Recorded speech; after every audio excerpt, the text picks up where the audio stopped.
Erik, that was a great interview with Alex, but joining us now in the post game is Jim Bianco from Bianco Research. How are you doing today, Jim? I'm doing good. Thank you. So, Jim, you put together a great chart book that listeners can find in the Research Roundup email, or if you're not yet registered, you can just go to the homepage of MacroVoices.com and click the big red button that says looking for the downloads. Now, Jim, in this chart book, you start off by talking about the national polls and where things stand. So why don't you take us through what you're seeing here? Yeah. In the handout on page 2, I start off with probably the metric that everybody looks at the most, which is the least relevant of all, and that is the national average polling. This is the average from Real Clear Politics. And Joe Biden has a 6.5-point lead in the polls, down from a 10-point lead in late June. And it goes all the way back a year, and Biden has always led. Now, the reason I say that this is a useless statistic that everybody looks at is we don't vote on a national basis. We vote on 50 state elections, and we know that Biden is going to win California and New York, in Massachusetts by plus 25 or 30, and that's how you can wind up with Trump losing the popular vote like he did in 2016 and winning the Electoral College. If you look at the polls, slide 3, what's interesting is let's look at the poll analyzers. The Charlie Cooks of the Cook Report, or Nate Silver 538, or even The Economist magazine has their Electoral College betting. Now, what they do is they analyze the polls. It's over. Biden has won the race. And, 538's got a 23% chance that Trump is going to win. The Economist magazine has a 13% chance Trump is going to win. Charlie Cook says he can't figure out how Trump's going to get to 270 Electoral College votes. Slide 4 shows you, if you look at the polls, you're looking at Biden 353 Electoral College votes to Trump 185. So that's what the polls say. But if I go to slide 5, let's look at the betting markets. Now, let me say a quick word about the betting markets. Let me give you a little history on the betting markets. Before George Gallup invented modern polling in the 1930s, we had betting markets in this country pretty much from the end of the Revolutionary War until the Great Depression. That if you were in the 19th century looking at your local hometown newspaper and there was an election coming up, they regularly quoted the betting markets that traded on the floor of the New York Stock Exchange, which could be 30 or 40% of the volume of the New York Stock Exchange in the 19th century. So we've done this for a long, long time. The betting markets, let me talk about what they are real quick. They are nothing but an aggregation of all known information into one probability. They normally do not diverge from the polls. And I've got the detail in the modern betting markets since 1988 until now. Slide 5 shows Trump, I'll go from the incumbent point of view, has a 45% chance of winning the election, where the Economist magazine has, according to the polls, 13%, Nate Silver is 23%. Betting markets have it at 45. They've got it a lot closer. Now, what you're looking at slide 5 is predicted, which is the largest betting market in the United States.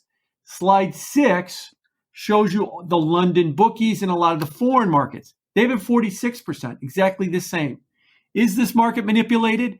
If you think every single betting market worldwide is being manipulated constantly for a year, then yeah, it's going to be manipulated. Now, the reason I say it that way is, no, they're typically not being manipulated. For what end would you manipulate it? Do you honestly believe that the election will turn because somebody looked at a betting market and said, oh, well, they've got Trump as winning, so I guess I'm going to change my vote?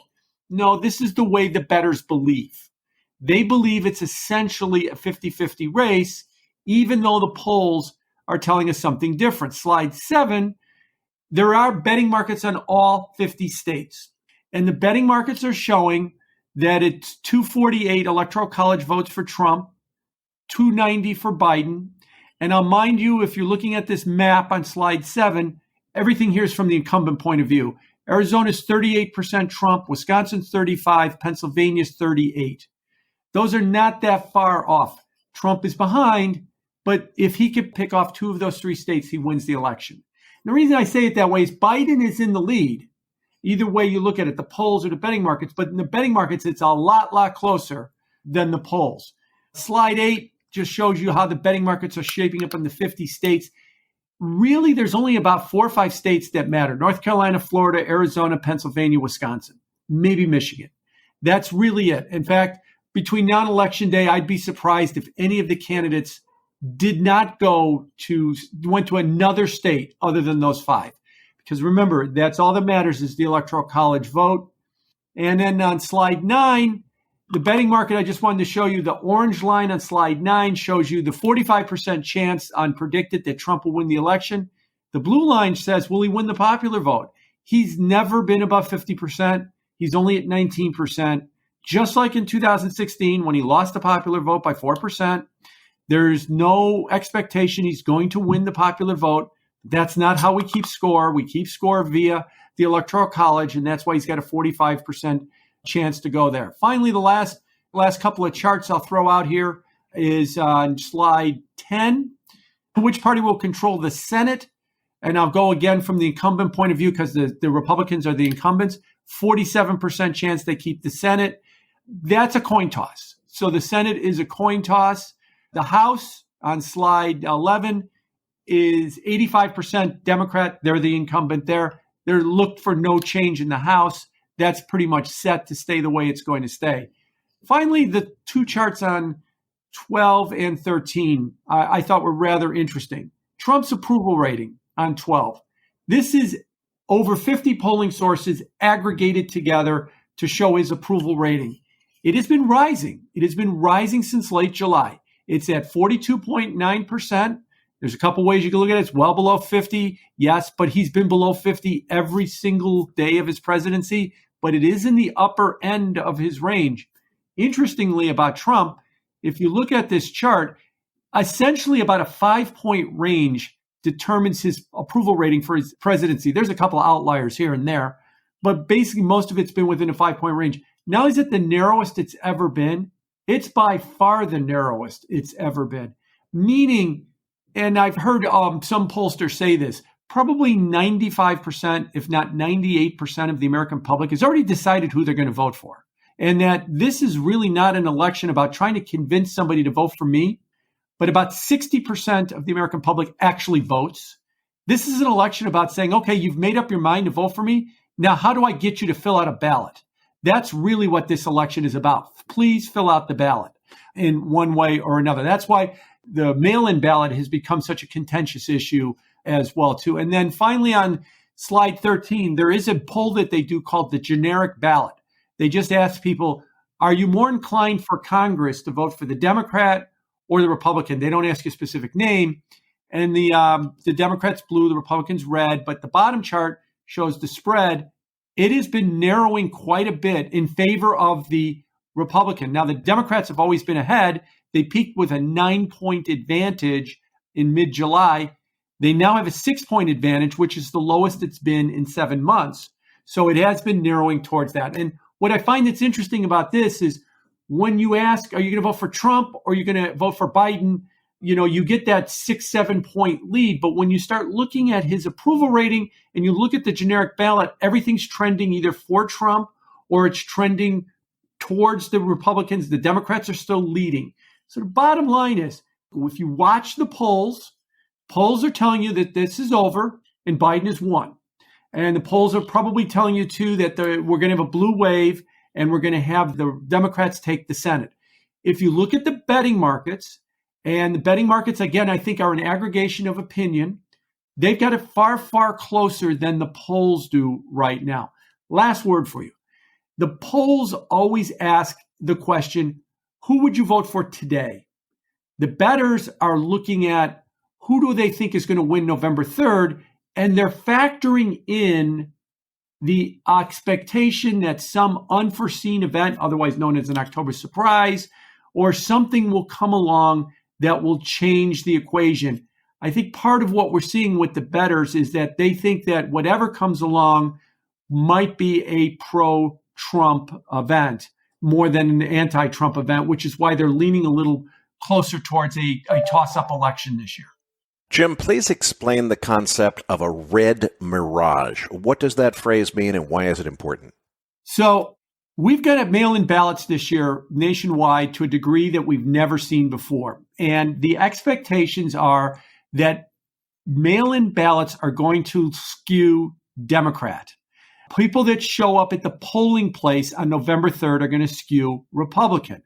So election night, it has been postulated that you'll be watching the returns. Trump will have won all these states. He will have gone over 270 electoral college votes. He will give an acceptance speech. I win. Then comes the mail-in ballots.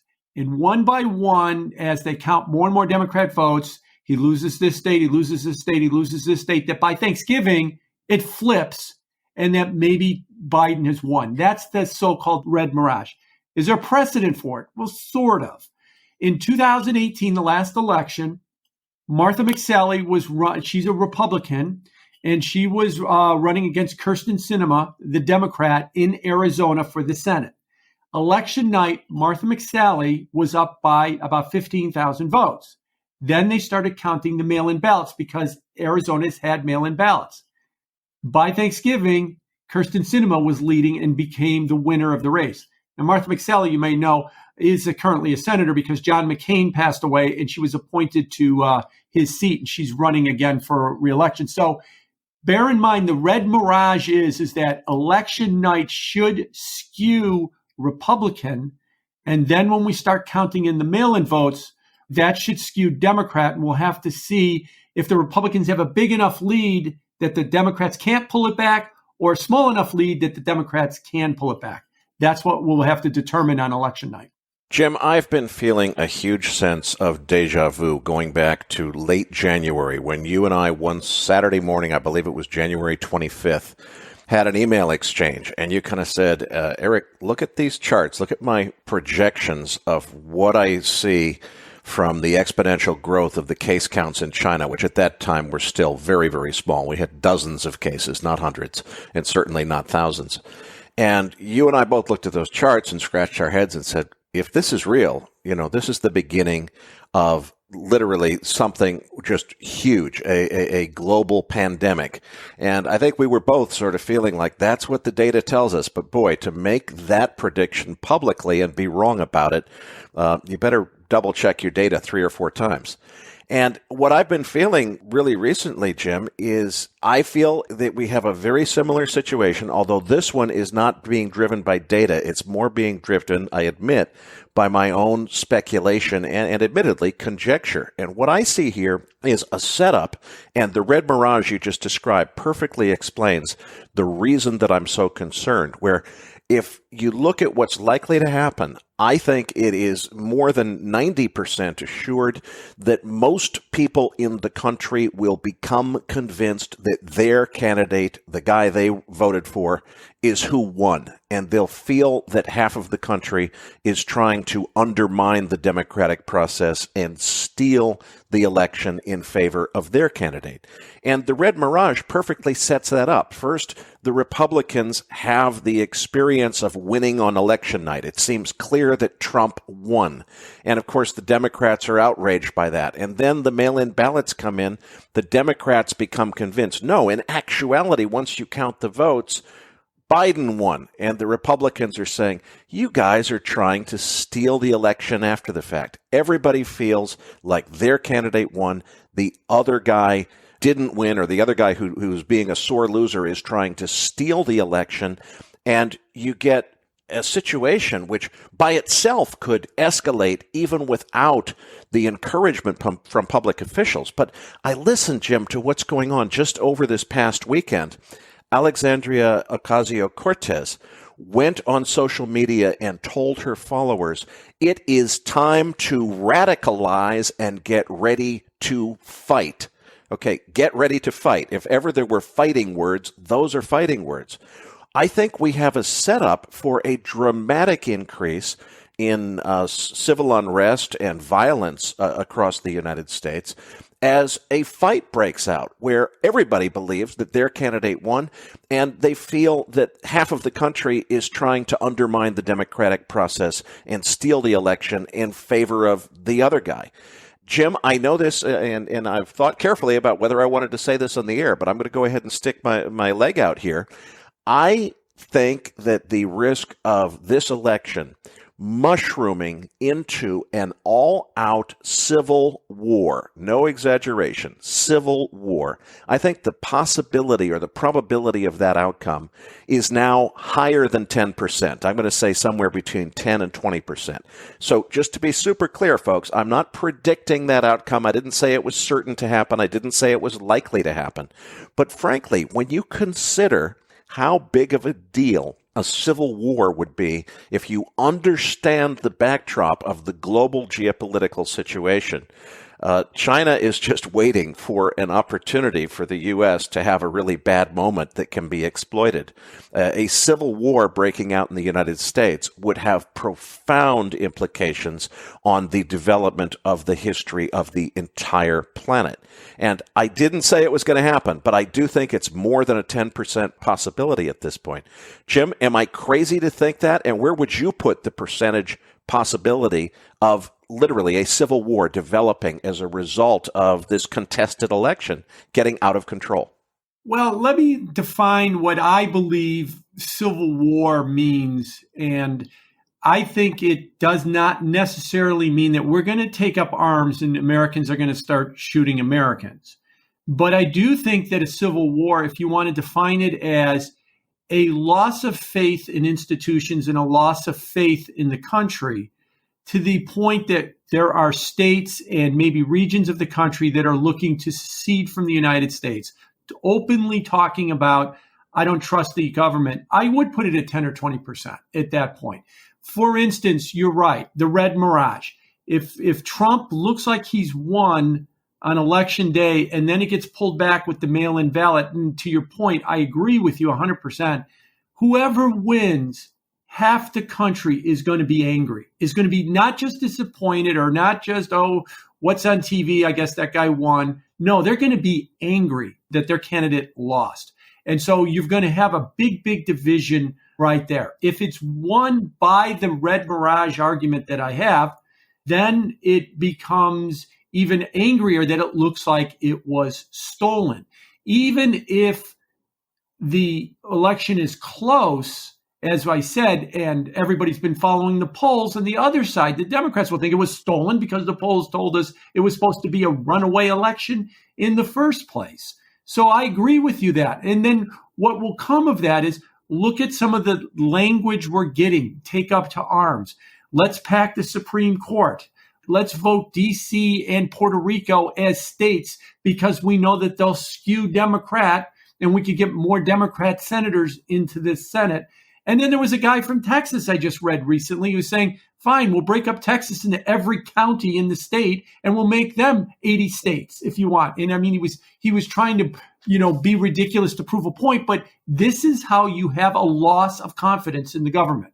And this is how you have people to stop listening to the government and you have people searching for alternatives to the federal government. If that's what we mean by civil war, yeah, I would put it at 10 to 20%.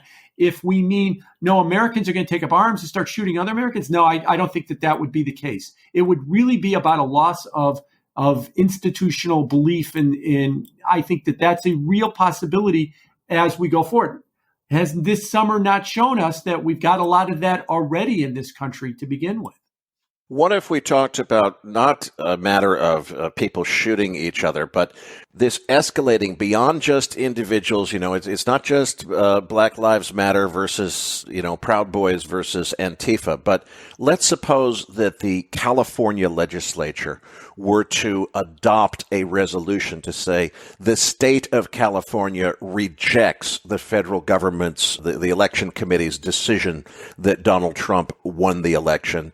We do not accept that. The state of California is by action of state government decrees that we reject that and that Joe Biden won the election. So that it's not just people getting upset, but it is states taking action to say we reject the action of the federal government. We will not accept the president that, and it could go the other way. It could be that Biden has supposedly won and it's Texas that is objecting. We get to the point where it's not individuals, it's not just people that are angry, but it is states taking action to try to usurp the authority of the federal government. It sounds like, I certainly think that's a likely outcome at this point. I would go much higher than 20%, that you have at least some political grandstanding along those lines. Whether it gets to actual secession from the nation, that's another matter. Got to be careful about grandstanding because, I could definitely see that states, one way or the other, could pass non-binding resolutions to express their displeasure and that they don't believe that, Biden or Trump won either way. But then, you start doing this enough and people then start demanding that you act on it. And if you start acting on it, if you don't believe Donald Trump won and you're California and you say that we're not going to recognize the election, then I guess California's left the United States. I don't know what else it means at that point, that then there's no more federal assistance on any way, shape, or form in California.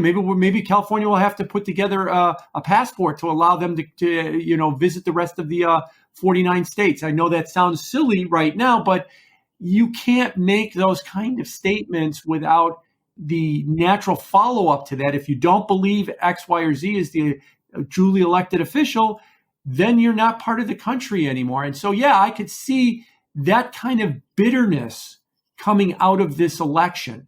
You can see that kind of anger coming out of this election and that kind of sharp rhetoric. Look, this past weekend, Ruth Bader Ginsburg died, and the Democrats are so upset that the Republicans might fill her seat before the election. They're talking about, we'll make D.C. and Puerto Rico states. We're going to add 2 more states so they can add 4 more Democrat senators. That's the only reason that they want to do it. We're going to pack the court to 13 if Biden wins, so he can just appoint 4 more people to overwhelm whatever happens and who gets to replace Ruth Bader Ginsburg. Now, maybe they think they're saying this just to, satisfy the fringe elements on their side to give them some red meat to be excited about. Well, boy, you start saying this stuff too much, and people are going to actually expect you to do it. And if you don't do it, they're going to start voting people in that will do it. And then you're going to have a real problem on your hands holding the country together. So it's very dangerous talk. I want to come back to the civil unrest. First of all, I agree with you that I would not predict that you have a sudden breakout of, okay, we're going to just take up arms and, Democrats shoot Republicans on sight and Republicans shoot Democrats on sight. I don't see that. But what I do think is very possible is that after the election, there's a lot of disagreement as to who has won. You see, let's say in some Democrat-controlled cities, you see major protests that are more violent than what we've seen, more arson, more burning down of buildings, more looting, more of that sort of thing. And there is a certain amount of demands saying there has to be law and order, we have to get this under control, and Democrat politicians say, look, the reason that these people are rioting or protesting is because they're fighting for democracy, because the election that there is being contested was unfairly decided in favor of Trump. Trump responds by invoking the Insurrection Act, and we suddenly have, because the Democrat-controlled mayors and governors might refuse to take action against the protesters, President Trump takes matters into his own hands and brings the military in under the Insurrection Act. Now the other side accuses Trump of trying to use the military in a coup to steal the election from Biden, who, as far as they're concerned, won it fair and square. And you get an escalation of more and more violence, which I agree with you. I don't think it comes in the form of let's try to kill all of the citizens on the other side, but let's burn down major cities because we're not getting our way. It seems pretty darn clear that people are ready to do that. They've talked very publicly on social media and discussed plans to burn cities down if they don't get their way, or even if Republicans try to replace Justice Ginsburg on the Supreme Court before the election. People have said they would start burning cities down just to protest that. So it seems to me that we have a setup where really it's not now until the election, but it's really from election to inauguration day, that it seems to me like just a setup for an explosion of increased domestic violence. Am I missing anything? No. And as a matter of fact, one of the things that we learned about the violence this summer, now, there were protests and there were lots of peaceful protests, but there was violence. Most of the violence was directed at government institutions, police stations, courthouses, other government buildings and stuff like that, that they were They were expressing their displeasure at the government because the government is run by Donald Trump. Most of yes, and along the way, regular businesses and homeowners got caught up in the process as well, too. But that's where I think you've got to bear in mind that, we're going to have, if we have those kind of protests and we have those kind of, and they break out into violence, well, where do the protests go? They usually go in front of the courthouses or city hall or those types of institutions to protest to begin with, if not the governor's mansion or some federal buildings as well. That is all about arguing against the legitimacy of the government. And that is what is going to be a big, big problem. So, I definitely can see that picking up either way. I do think, though, let's not discount that on the other side of the equation, there are a lot of people that are just as passionate for Donald Trump as there are people that are just as passionate against Donald Trump or for Joe Biden. It's the people that are passionate for Donald Trump don't get as much press coverage, but they're there too. And so you could wind up seeing them lose faith in institutions as well. If we get into a case, the Red Mirage case, where they start pulling back on the mail-in ballots, and we start getting lawsuits, and we start getting federal judges involved with this, and we start getting kind of Florida 2000 100 times worse or 50 times worse. We have each one of the 50 states has its own Florida 2000 kind of hanging Chad type of thing. Again, you could wind up so sullying the whole process that nobody believes anything, and that even people that voted for the winner think it was illegitimate, but my guy won, so it's okay, I guess, because I got what I wanted in the long run. Very dangerous type of thing. And I think that is going to be a real problem as we move forward from here. And I hope that we wind up having what is considered to be a clean election. We wind up having a peaceful transfer of power, and we don't wind up with all this acrimony that we are fearing. But I would agree with you, 10 to 20% possibility is a real possibility that we could see something like this. Again, it's well less than 50, but in my lifetime, in your lifetime, Erik, I never even thought I'd ever see it above 2, at that point in the United States. But now it's something you have to really start to consider.